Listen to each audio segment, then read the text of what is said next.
Yo, halo, selamat datang kembali di WK Channel. Kali ini aku akan membahas alur cerita. Sebelum aku mulai, alangkah baiknya bantu aku untuk perkembangan channel ini dengan cara subscribe.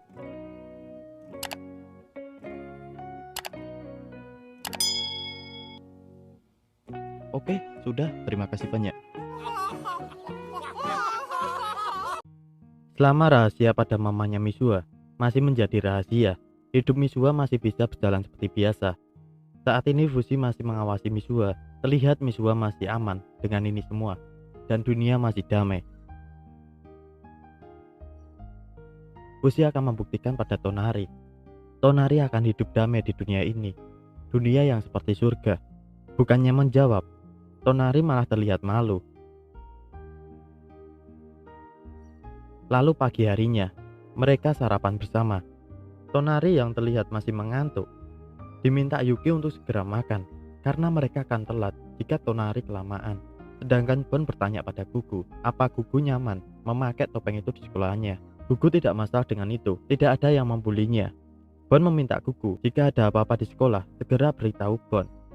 Lalu kakeknya Yuki memberi saran pada Gugu, lebih baik Gugu operasi saja, mereka tidak tahu sampai kapan perut Gugu bisa menahan alkohol di dalam perutnya. Lalu Hilo juga disarankan untuk pergi ke dokter. Hilo terlihat tertarik dengan hal itu. Matt juga ingin melakukan sesuatu. Keseharian Matt saat ini masih bermain pasir, tapi Matt akan senang jika bisa membantu semua orang. Sang kakek telah mengatur jadwal Matt dan Eko untuk mengikuti homeschool. Sedangkan Kei ingin mempunyai pabrik. Bon akan membantu Kei mewujudkannya. Saat itu Fushi telah pulang. Matt sudah sangat khawatir pada Fushi, karena Fushi sudah pergi dari kemarin pagi sampai sekarang. Fushi menjawab dirinya habis jalan-jalan. Tonari tahu kalau Fushi habis bersama Misuha. Saat itu Gugu terkejut karena Fushi sudah berani dekat dengan cewek. Suasana menjadi tegang saat Tonari meminta Fushi untuk berhenti bertemu Misuha. Tapi saat itu juga Mesar datang dengan membawa oleh-oleh untuk para gadis-gadis dan bapak-bapak. Hal itu membuat suasana mereka cair kembali. Gugu, Fushi, dan Hilo juga minta jatah. Mesar tidak memberikan oleh-oleh pada mereka dan meminta mereka bekerja kalau ingin sesuatu. Fushi pikir Mesar sangat dingin dengan mereka. Dalam benak Mesar, era ini sama sekali tidak buruk karena tidak ada knocker. Mesar merasa bahagia di dunia ini. Betul apa yang dikatakan Mesar. Saat ini di ruangan ini, mereka terasa damai sekali. Waktu untuk bersekolah telah tiba. Fushi langsung mengubah pakaiannya tanpa perlu mencopot pakaian sebelumnya. Saat di perjalanan, Fushi belum jelas dengan apa yang dikatakan Tonari tadi tentang berhenti menemui Misuha. Menurut Fushi, Misuha gadis biasa pada umumnya. Tonari menjawab, Fushi selalu berpikir mereka normal, seperti Ayase, Isame, Kahak. Suatu hari nanti, Misuha mungkin akan menyakiti Fushi. Fushi mengerti, tapi tidak ada knocker lagi dan meminta Tonari jangan khawatir. Tonari tahu dirinya selalu menonton Fushi melawan knocker selama ratusan tahun. Itu pasti membosankan. Tonari mungkin tidak tahu kapan Fushi membuka matanya lagi. Jadi saat dulu Tonari menunggu Fushi. Tapi bagaimana jika mereka mengambil semua bagian Fushi seperti yang mereka lakukan di kehidupan masa lalu Fushi? Apa Fushi akan mengulangi lagi untuk membunuh Bon? Fushi tidak akan membuat dia melakukan hal seperti itu.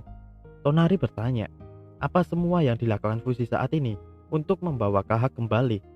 Karena Tonari juga tahu kalau Kahak adalah temannya Fushi. Apa Fushi tidak melihat itu salah? Mungkin Matt tidak peduli dengan itu, tapi mungkin Matt akan berpikir berbeda jika Matt sudah cukup umur. Mungkin jawaban Matt akan berbeda.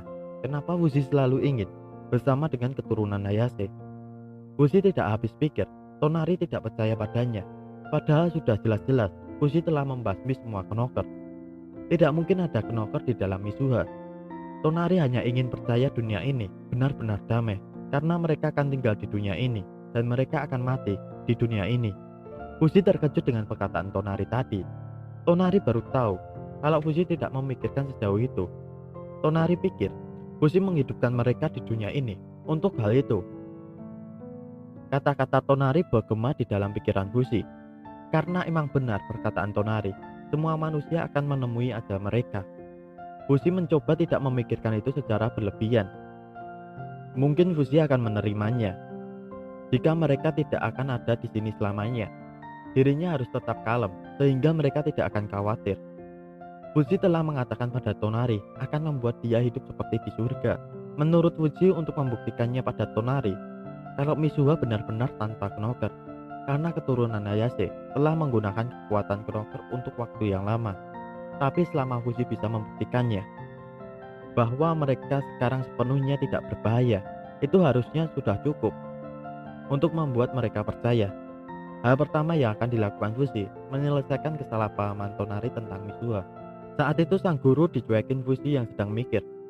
Sang guru ingin bicara tentang perilaku Fuji. Fuji hari ini terlambat masuk, hal itu mengganggu kelasnya. Sang guru menyuruh Fuji memperbaiki perilakunya dan mencontoh budaya Yanome. Fuji meminta sang guru untuk tenang beberapa detik dulu karena dirinya sedang memikirkan sesuatu. Sang guru semakin marah dan menyuruh Fuji mencukur rambutnya karena rambut Fuji sudah melawan peraturan sekolah. Fuji mempunyai ide tentang rambut. Saat di klub, Fuji meminta Mizuha membuat ikat kepala dengan bulu ini untuk Tonari. Karena Fuji berharap Mizuha dan Tonari bisa menjadi teman baik. Mizuha akan melakukannya jika itu membuat Fuji senang. Tapi Fuji lupa tidak mencuci bulu itu. Saat itu Tonari datang, bertujuan ingin bergabung ke klub mereka. Hal itu membuat mereka sangat senang. Saat pulang sekolah, Mizuha bersama Fuji menemui Tonari dan memberikan ikat kepala.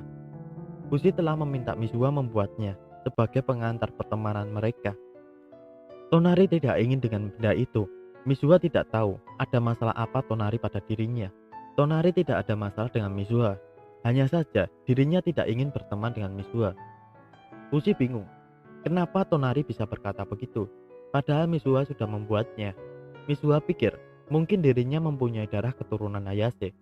Ya, seperti apa yang dipikirkan Mizuha. Tonari tidak ingin berteman dengan darah Hayase. Fuji menyadarkan Tonari, mereka tidak mungkin bisa memilih saat kelahiran mereka. Tonari mengerti itu karena Tonari mempunyai darah pembunuh. Jika Fuji membela Mizuha dengan alasan keturunan, Tonari pikir itu tidak adil. Hanya saja Tonari tidak berpikir Mizuha baik, dan Fuji tidak akan bisa membuktikan kedamaian seperti ini. Segera Tonari membuang barang pemberian Mizuha.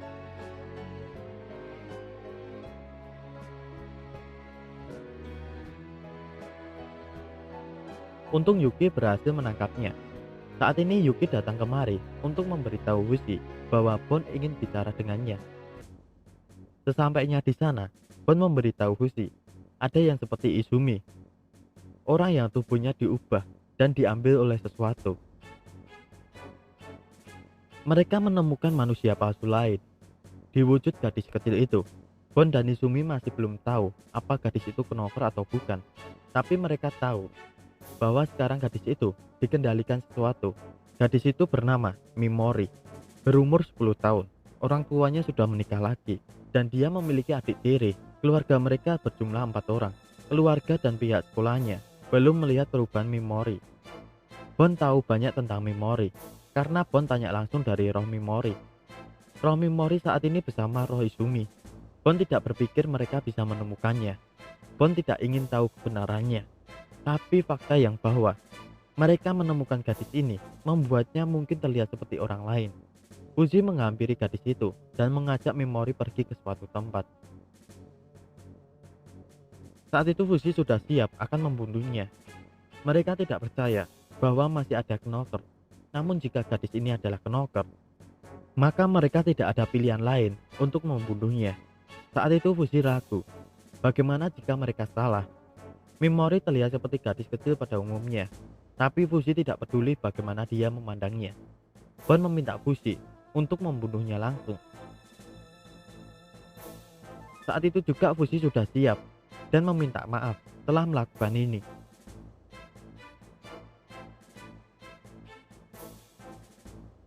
Akan tetapi Fuji tidak bisa melakukan ini dan meminta Bon menemukan ide yang lain.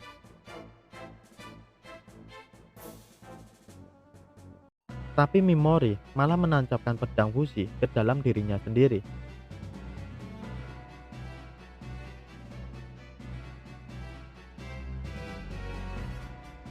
Dengan wajah yang mengerikan, dia bilang, "Kau telah melakukannya."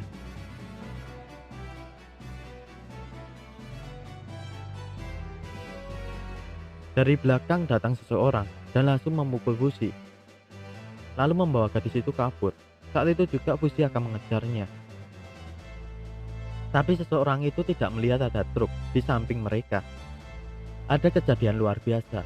Seseorang anak kecil menghentikan truk itu, lalu menciptakan tali seperti tali kepunyaan Fushi.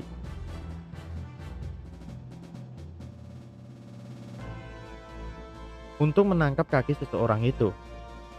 Bahkan anak kecil itu kenal dengan Fushi dan meminta Fushi untuk melupakan apa yang terjadi hari ini.